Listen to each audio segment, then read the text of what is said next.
Mr. Robot, we know you watch that show and we know that you love it. That's why here at CES in Las Vegas, we caught up with two of the minds behind it, and we even asked them about season 2. Secure Ninja.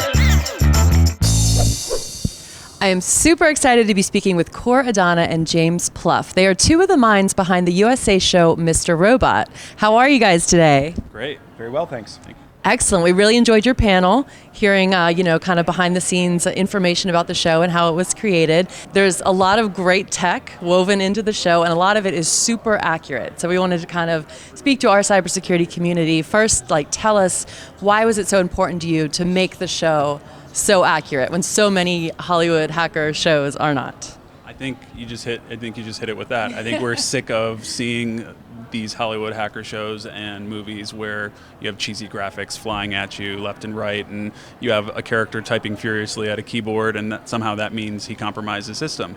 And we really believe that we don't need to compensate and try and spruce up the act of hacking and try and make it interesting. We think it's already interesting as it is in reality, and we wanted to showcase that reality, mainly because that's the kind of show we would love to watch. And I know that there's a demand out there for it, because I don't think we're alone in feeling that the cheesiness of those types of shows is just annoying, and we want something fresh, and that's why we wanted to do it that way.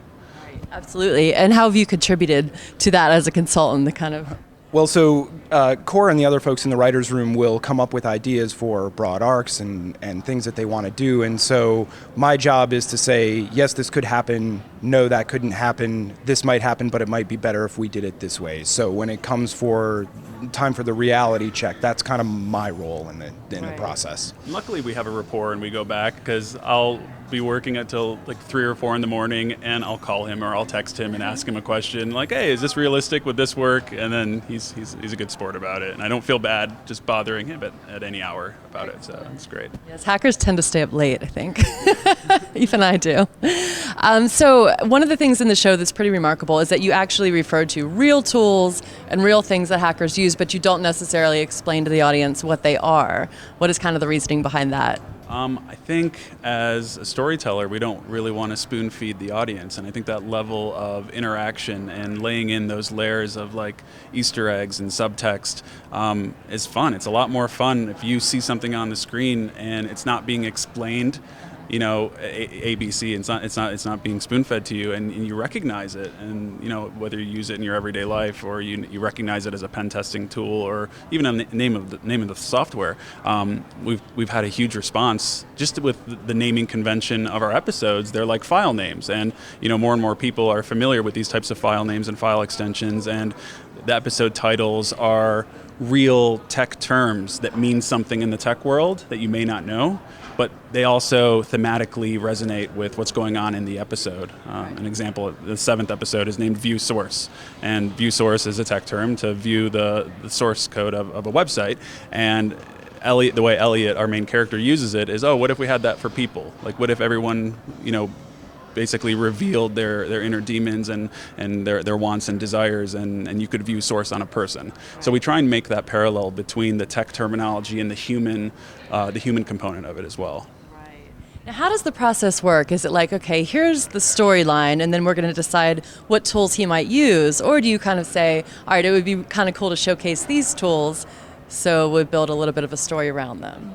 It works both ways, in all honesty, but more often than not, it's here's where we want to go story-wise, and here are the locations that are incorporated in that story, and what kind of attacks are realistic given the resources we have at hand.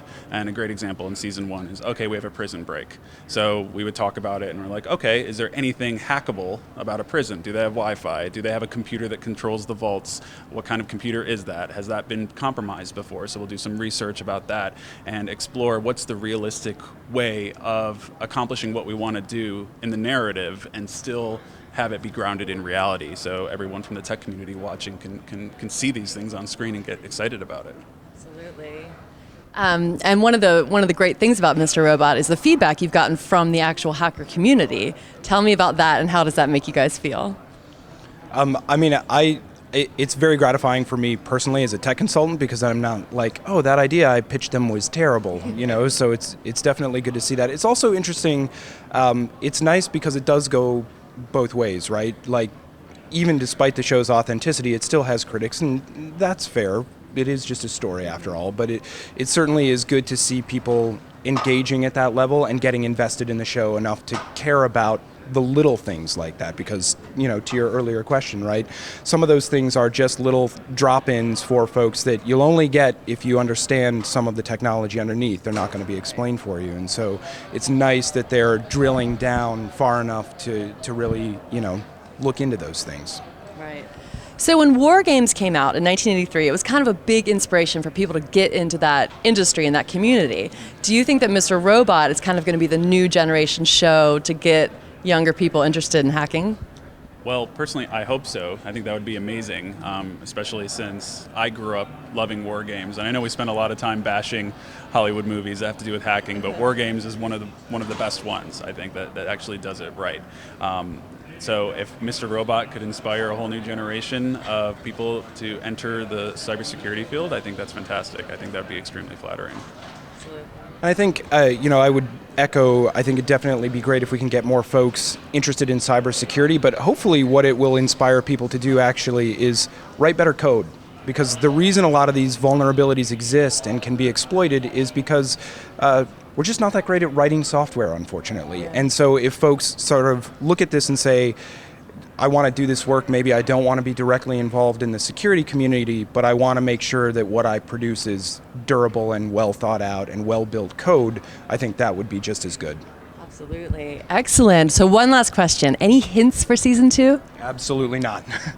I don't even know. I'm a writer on the show, and they don't tell me anything. I don't know what you're talking about. Okay, well, we're at least very happy to have had the opportunity to speak with you guys today, so thanks for taking the time. Thank you.